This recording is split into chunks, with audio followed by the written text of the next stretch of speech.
Thank you for tuning in to Strange Studies of Strange Stories. The following podcast is from our original show, the H.P. Lovecraft Literary Podcast, which ran over 600 episodes from 2009 to 2022, and is exactly the kind of thing you can expect from us here, albeit with an expanded focus on all the best in horror, science fiction, and fantasy. There's a new free episode every month, or subscribe at patreon.com/witchhousemedia to get new shows every week. Thanks again, and enjoy. hppodcraft.com.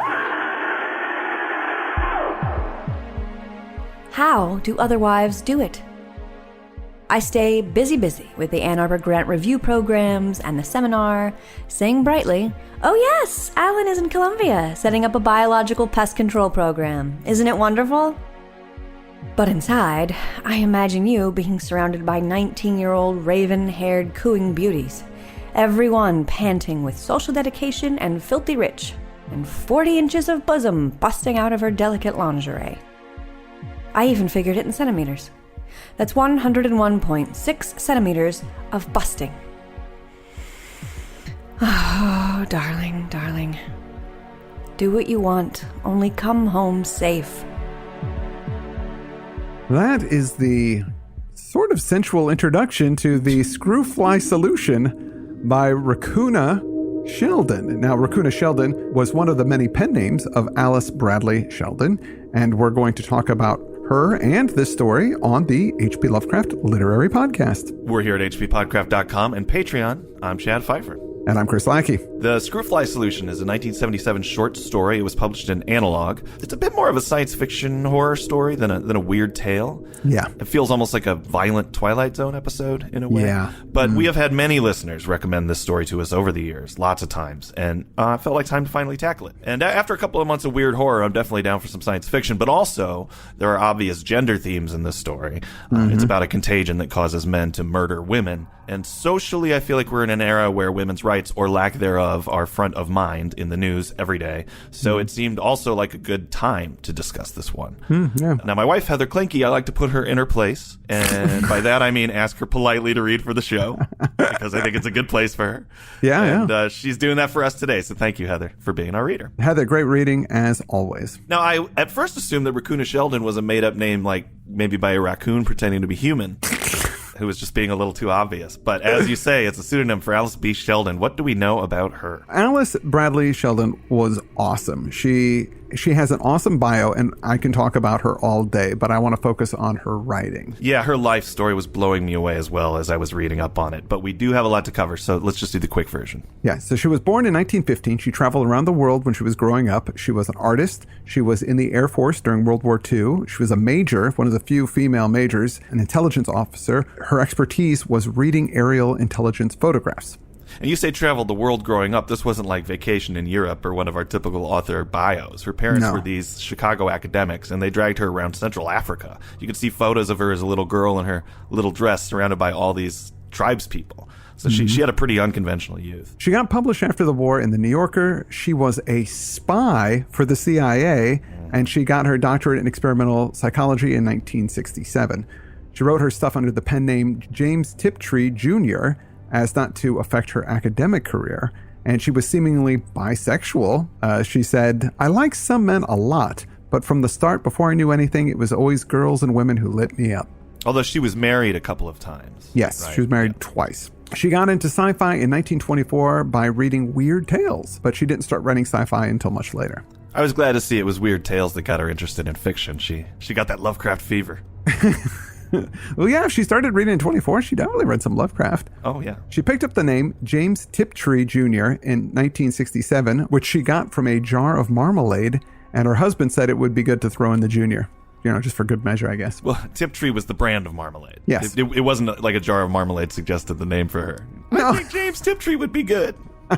All the other jars in the pantry agree. I would be woefully concerned about our listeners if they thought that that's what I was trying to communicate. Now, about her nom de plume, she said, "A male name seemed like good camouflage. I had the feeling that a man would slip by less observed. I've had too many experiences in my life of being the first woman in some damned occupation." Once she started writing the type of stuff that she was actually into, sci-fi nerd stuff, she was surprised to find, I'm quoting her, was surprised to find that her stories were immediately accepted for publication and quickly became popular. Her first sci-fi story as Tiptree was Birth of a Salesman in 1968 in Analog Science Fiction and Fact, edited by John W. Campbell. Yep. Who wrote Who Goes There? She wrote under Raccoona, but she didn't get any traction with that name, so she wrote in as Tiptree to push Raccoona's work. So she was like, I think this Raccoona is great, but it's her. Her one pseudonym mentored the other pseudonym, which is brilliant. And I also believe she got the name Raccoona from a jar of raccoons. Yes. So the thing was, people knew Tiptree was a pseudonym, but they thought it was a man protecting his identity because he was in the intelligence community. Robert Silverberg wrote, "It has been suggested that Tiptree is female, a theory that I find absurd, for there is to me something ineluctably masculine about Tiptree's writing." Silverberg also compared Tiptree's writing to Ernest Hemingway, and in fact found Tiptree to be superior in masculinity to Hemingway. Yeah. He was snowed, man. Well, it just goes to show you how these ideas of gender are so subjective. Sure, and Silverberg wasn't the only one who insisted she was male. Harlan Ellison introduced Tiptree's story in the anthology Again, Dangerous Visions, with the opinion that Kate Wilhelm is the woman to beat this year, but Tiptree is the man. She wrote lots of letters as Tiptree to other writers, including Ursula K. Le Guin and Joanna Russ. She was honest about all aspects of her life except for the fact that she was a woman. Yeah, and Joanna Russ, I think, also firmly believed that Tiptree was a man. Yeah. Now, she was very feminist as a man. Like, she had a lot of feminist ideas that she pushed forward. Yeah. But the ruse, however, was up when Tiptree mentioned that his mother died, and people pieced it together, and then the truth was out. Right. Some fans tracked down the obituary for her mother in Chicago, saw Alice's real name on there, put the pieces together, because she'd revealed things about her youth in Chicago and traveling around the world in years prior. So that was kind of how they did the detective work. She wrote this to Ursula K. Le Guin after she had found out. It says, "I never wrote you anything but the exact truth. There is no calculation or intent to deceive other than the signature, which over 8 years became just another nickname. Anything else is just plain me. The thing is, I'm a 61-year-old woman named Alice Sheldon, nicknamed Allie. Solitary by nature, but married for 37 years to a very nice man considerably older who doesn't read my stuff, but is glad I like writing. Her life unfortunately ended quite sadly. She had failing health and her husband became very ill and could not take care of himself. So she had to take care of him while she was ill, but it was really hard for her. In 1979, in a letter, she confessed to wanting to kill herself while she was still mobile, but she had nobody that would care for her husband. She couldn't bear killing him.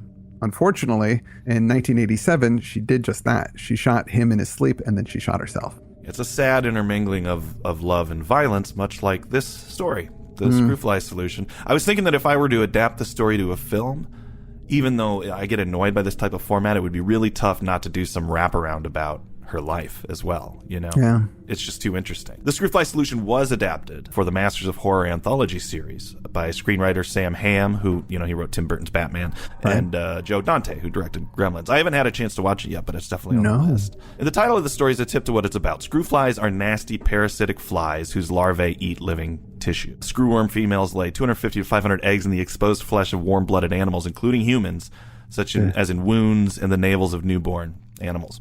The larvae hatch and burrow into the surrounding tissue as they feed. Should the wound be disturbed during this time, the larvae burrow or screw deeper into the flesh, thus the insect's name.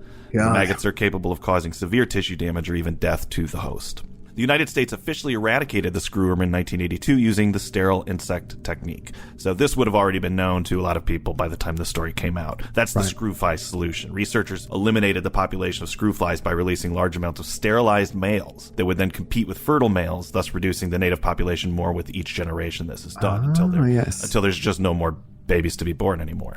Mm-hmm. So that's kind of what the title of the story means. All that said, let's get into it.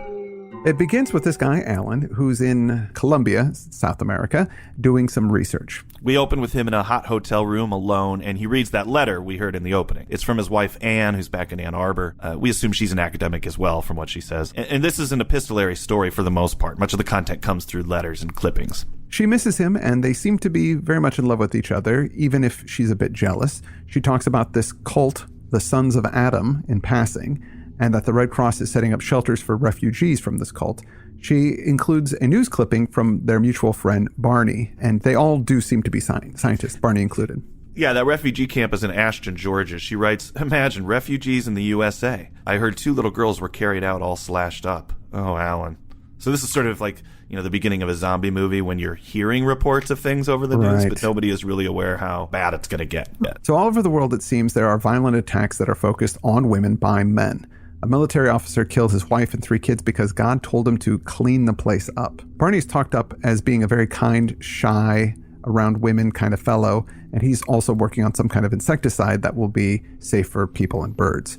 Their daughter, Alan's daughter, is going back to school, but there is something strange here, which kind of I thought was odd. She says about the daughter, I'll miss her frightfully in spite of her being at that stage where I'm her worst enemy, the sullen, sexy sub-teens. Yeah, I mean, I just think she means that through the girl's through puberty, and she's in that phase where her social life and school life and boyfriends, etc., are more important than her family. Sure. It's a difficult time for mothers and daughters. Not everybody, but many. That's when they can really start to be at odds with one another. Mm-hmm. But I think it also sets up, this is a girl she's sexualized. She's not a kid anymore. We find Alan is working on some kind of treatment for paralyzed children down there in South America. Right. He's thinking about his data and his experiments. It says, look for the vulnerable link in the behavioral chain. How often Barney, Dr. Barnard Braithwaite, that's Barney that's been referenced in these letters, had pounded this into his skull. He's thinking, where is it? He's trying to cut down on cane flies in Colombia here because these children are being paralyzed due to insect infestation. And so he's doing the same thing. He's working on a sterile insect technique to try and keep that from happening. Now, we get another letter from Anne. She talks about Barney investigating the Sons of Adam thing. It seems that there isn't much being done about it. People are just kind of letting it happen. There's some government action, but nowhere near what there should be. Anne's called her sister Pauline to check in on her, but she seems nervous and wants to sell her house before she moves away. Yeah, her sister's over in San Diego. This part was pretty chilling to me. Clearly this contagious hysteria is growing, but people are just sort of looking the other way, as he said. She writes, the weird part is that nobody seems to be doing anything as if it's just too big. Selena Peters has been printing some acid comments like, when one man kills his wife, you call it murder, but when enough do it, we call it a lifestyle. I think it's spreading, but nobody knows because the media have been asked to downplay it. In some respects, it may seem far-fetched that all these women are being killed and nobody's doing anything. But to be honest, in this country now, children are being murdered in school shootings every day. And it's the same thing. I don't know what we can do about it. Thoughts and prayers. I'll write some acid comments on the internet.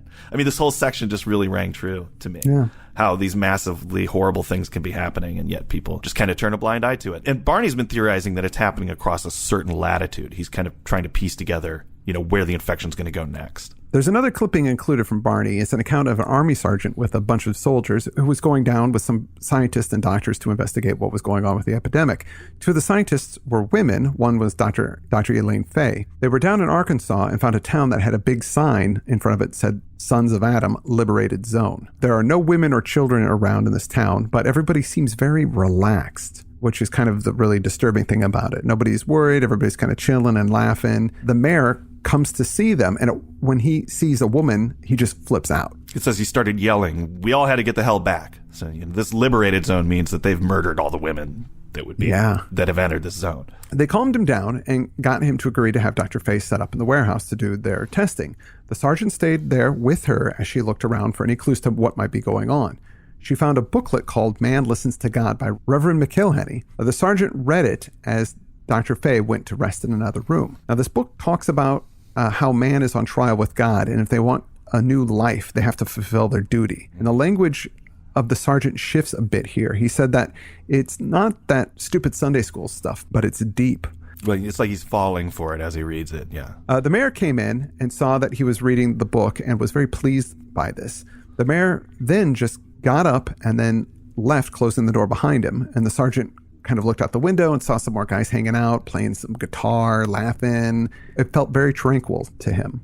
When the mayor came back, he was disheveled with blood on him, and his fly was open, and there was blood on his crotch. The sergeant says he didn't feel afraid. The mayor told him that he needed to come and see something, and so the sergeant went down with him to the room where Dr. Fay was.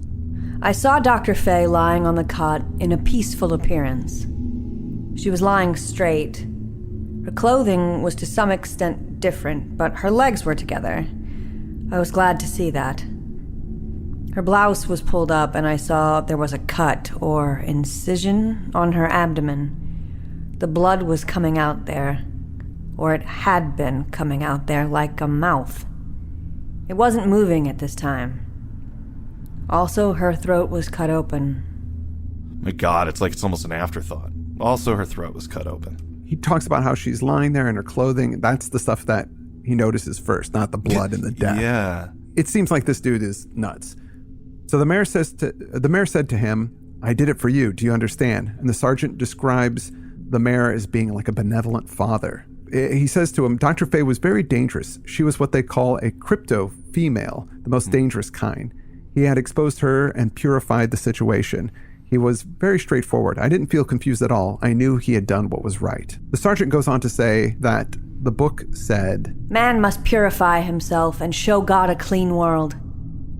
He said some people raise the question of how can man reproduce without women, but such people miss the point.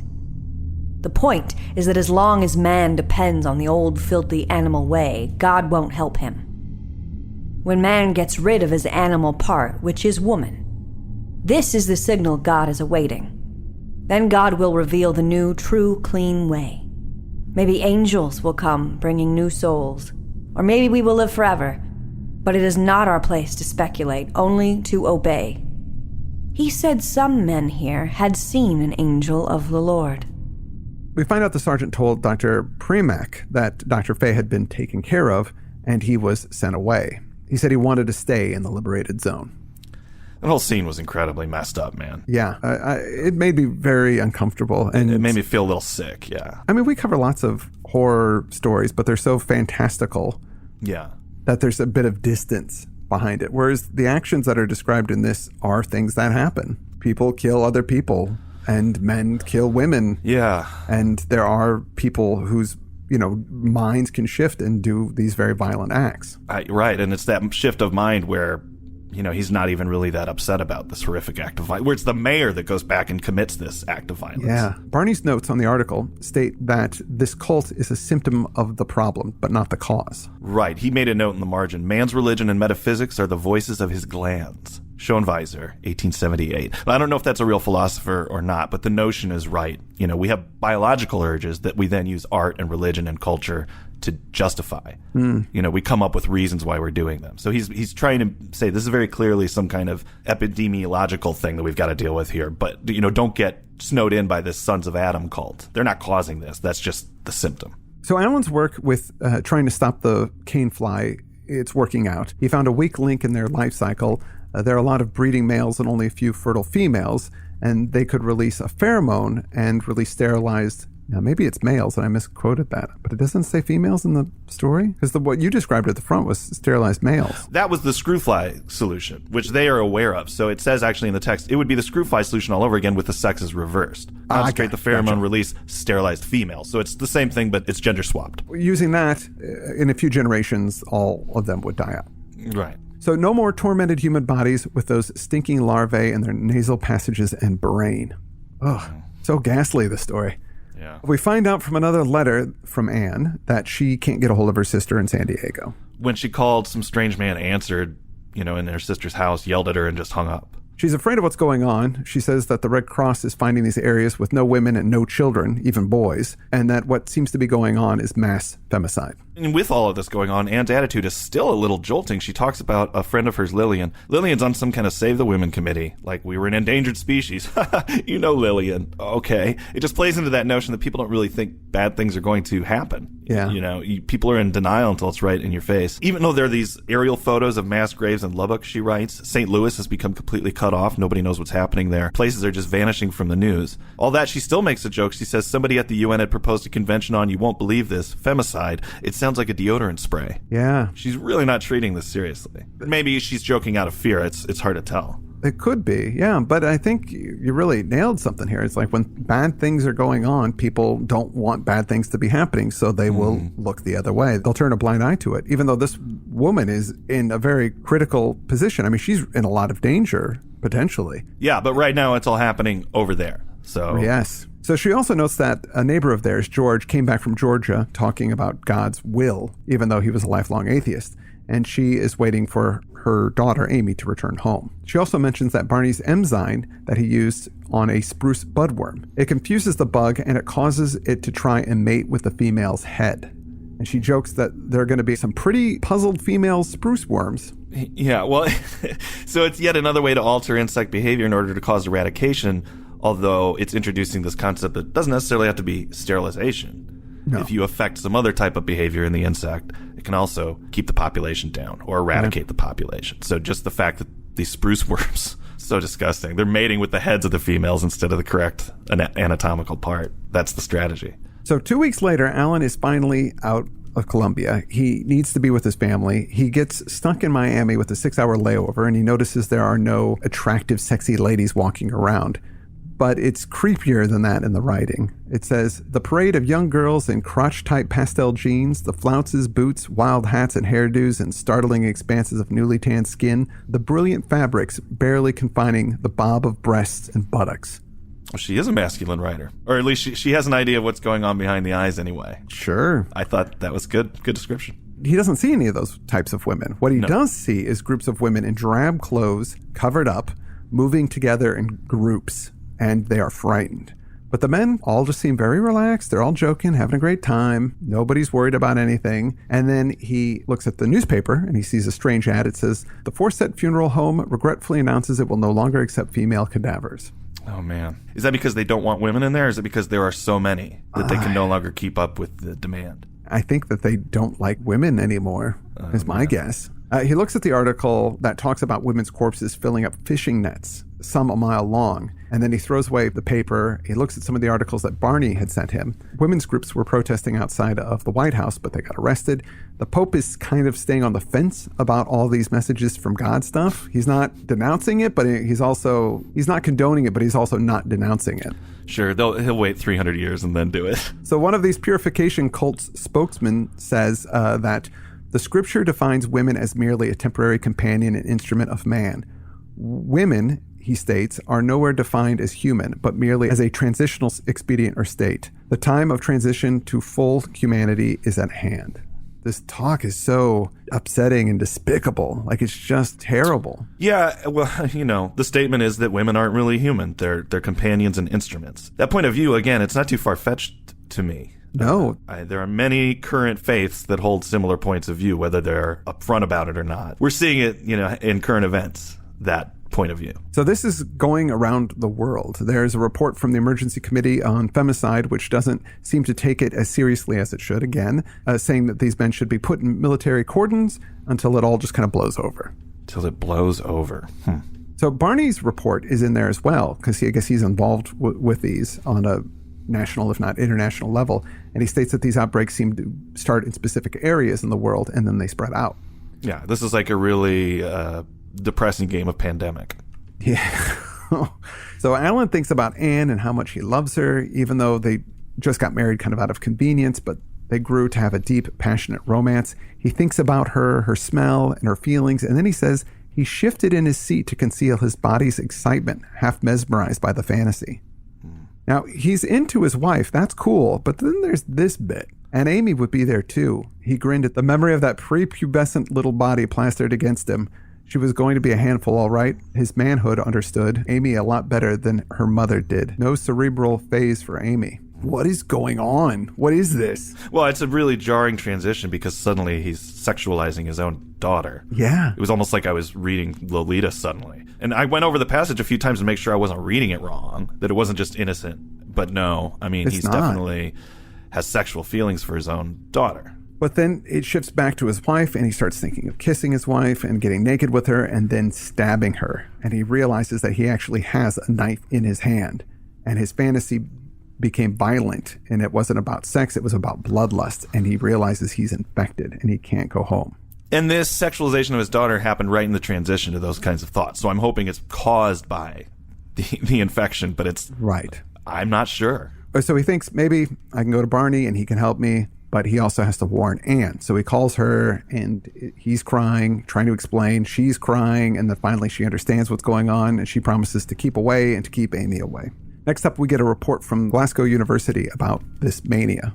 There is a link between aggression/predation and sexual reproduction. Many of the same neuromuscular pathways are used for both violence and sex.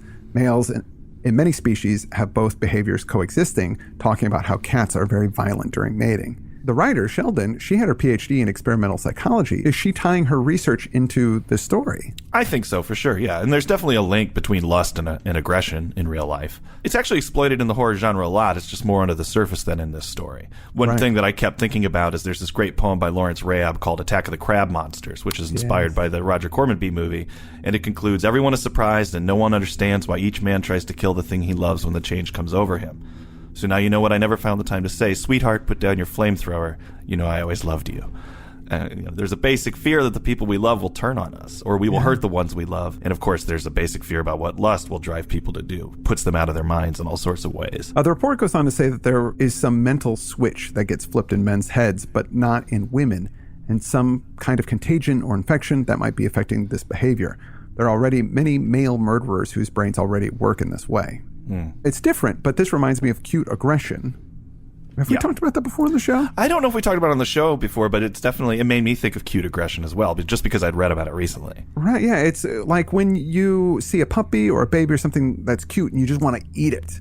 Like you say, I just want to bite. I just want to bite the baby. It's so cute. I just want to. I'm going to squeeze his head off. Yeah. But that's an actual real thing that's happening in your body. And what it is your mind is trying to regulate your emotions. So like you feel an intense feeling like a protection or joy at seeing a child or a puppy. And your brain is like, I can't handle that much joy or focus. I need to bring things down. So I'm going to throw in some aggression on that to try and level you out. And it doesn't happen with everybody. It only happens with, certain individuals. I feel it. That's something that I feel like if I see a cute baby or puppy. Well, anytime you said, I just want to eat you up, it's that's cute aggression. And it's also when they say it's similar to when people are super happy and they start to cry. Again, that's the body trying to find that median emotional midpoint to bring you back down so you're not too happy. Back to Alan, he's thinking about the sex and predation thing, and then he has to go use the toilet. He's still in the airport in Miami at this point. Right. And so when he goes in, he sees a body on the floor and he says, of course, any sexual drive, boys, men too. Which I thought what he meant by that is it's just sexualization is going to cause this violence. It's not necessarily gendered. No. Because most men are heterosexual, this has been directed towards women. But yeah, if you have sexual attraction to men, then you're going to hurt them as well. So I thought, wow, this is crazy. So Alan makes it back to Ann Arbor, and from a letter from Anne to Barney and a page of Amy's diary, we're able to kind of piece together what happens. So Anne didn't fully explain things to Amy about what was going on, and against Anne's wishes, she snuck out to see her father. He had come to the house, but the mother was like, you have to get out of here, as he asked her to do. And he basically says hi to them, but he leaves and goes to the lab. She sneaks off to see him. Alan kills his daughter, and then he kills himself. She had a note from him that the authorities took away, but it said, sudden and light as that, the bonds gave, and we learned of banalities besides the grave. The bonds of our humanity have given, we are finished. I love. And we also find out that Anne is in hiding, out in a cabin somewhere. Barney cut her hair and put mud on her face, and she went into town to get some supplies, and the people at the store called her Sir, so the disguise worked. Some strange writing here describing Barney helping her. Thank you. Thank you, Barney, dear. Even as blurry as I was, I knew it was you. All the time you were cutting off my hair and rubbing dirt on my face, I knew it was right because it was you. Barney, I never thought of you as those horrible words you said.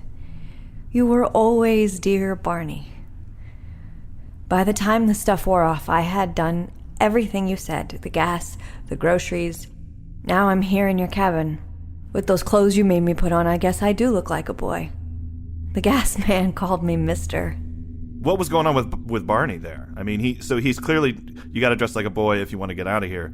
But why? What did he say that was horrible? Is he under the influence of it as well as he was getting her ready for this? I think that might be the case. Is that he was just trying to get rid of her before he made the final turn and became violent? I think so. She talks about reading in the paper how the men bombed an island full of refugees and that some women stole an Air Force plane and then bombed Dallas. Yeah, I mean, this is turning into a war, although she still writes, isn't it strange how we do nothing? Just get killed by ones and twos, or more now they've started on the refugees, like hypnotized rabbits.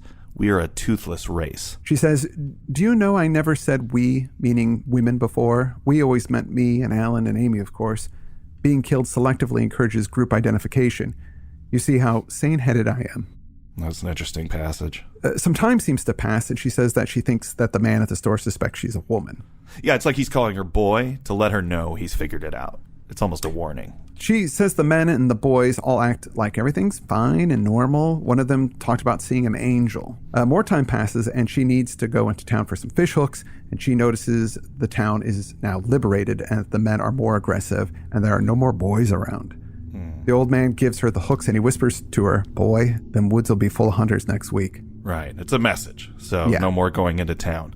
After about 6 months, she has to flee the cabin and hide out in the woods, and she knows she won't survive the winter. She's writing to Barney, but she knows that he won't ever read it. This is really her just getting her last thoughts down, and she's putting all these letters in a baggie. Oh, Barney, how did this happen? Fast. That's how. 6 months ago, I was Dr. Ann Alstein. Now I'm a widow and bereaved mother, dirty and hungry, squatting in a swamp in mortal fear. Funny if I'm the last woman left alive on Earth. I guess the last one around here anyway. Maybe some hold out in the Himalayas, or sneaking through the wreck of New York City. How can we last? We can't. And then Anne concludes the story writing what is basically a suicide note. The thing I have to write down is that I saw an angel too. This morning. It was big and sparkly, like the man said. Like a Christmas tree without the tree. But I knew it was real because the frogs stopped croaking and 2 blue jays gave alarm calls. That's important. It was really there. I watched it sitting under my rock. It didn't move much. It sort of bent over and picked up something, leaves or twigs, I couldn't see. Then it did something with them around its middle, like putting them into an invisible sample pocket. Let me repeat, it was there. Barney, if you're reading this, there are things here, and I think they've done whatever it is to us, made us kill ourselves off. Why? Well, it's a nice place if it wasn't for people. How do you get rid of people? Bombs, death rays, all very primitive.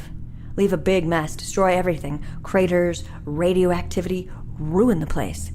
This way there's no muss, no fuss. Just like what we did to the Screwfly. Pinpoint the weak link, wait a bit while we do it for them. Only a few bones around. Make good fertilizer. Barney, dear. Goodbye. I saw it. It was there. But it wasn't an angel. I think I saw a real estate agent. That's the end of the story. A very dark joke at the end. Yeah. In a way, it's one of those punchlines that doesn't make you laugh. It just makes you really sad, but it reveals that this is kind of a Monsters Are Due on Maple Street kind of story. Yeah. Mm-hmm. And in that Twilight Zone episodes, aliens were pushing us to self-destruct rather than do a messy invasion on their own. Yeah. And that's what's happening here. They're using the Screwfly solution to depopulate the planet. And I got to admit that even though that was set up quite a bit throughout the story, it still kind of surprised me a little bit. I was so hung up on the infection itself and the way that it played itself out in religion and socially and in the media that, it didn't occur to me until that last paragraph. Oh, this has been visited upon us by people who would prefer the Earth to be theirs. Yeah. So great twist as well. Yeah. Yeah. And of course I didn't see it coming because I was so upset and disturbed by what was actually happening within the story that I wasn't thinking any deeper than the actual described events. It's a chilling story, man. I mean, I can understand why it's such a popular one and why so many people suggested it. Yeah. It made me feel very uncomfortable. There was a reality and a connection to current events that made me even more uncomfortable reading it. Gosh, I don't really know what else to say about it. There isn't much to say. It's very powerful. It's very upsetting and makes you think. Unfortunately, it's one of those horror tales that rings true on the deeper level, and that makes it truly horrible. Yeah, well, not a lot of jokes in this one. It was just kind of a harrowing, sad tale. Really makes you think, and I'll be carrying this one with me for quite some time. It's very well written. She's very talented. I'd like to read more of her stuff for sure. Next week, we're going to be doing another story. We actually haven't selected it yet, so we'll catch up on social media and let folks know what that is. But for now, we want to thank some of our patrons, as always, for allowing us to be able to continue to do this. And I'm going to start with Chelsea Robertson. Thank you so much. Kate Sherrod, I want to thank you. Lisa Wintler-Cox, thank you so much. Camilla Markison. Kurt Orozco, thank you. I want to thank Tia Bowman. I want to thank Sorsa Kelly. I'd like to thank Anne-Marie Neva Brooks. Sam, thank you so much. And Jake Swenson, thank you so much. Thank you all for now. That's all we've got. I'm Chad Pfeiffer. I'm Chris Lackey, and you've been listening to the H.P. Lovecraft Literary Podcast. At hppodcraft.com. hppodcraft.com.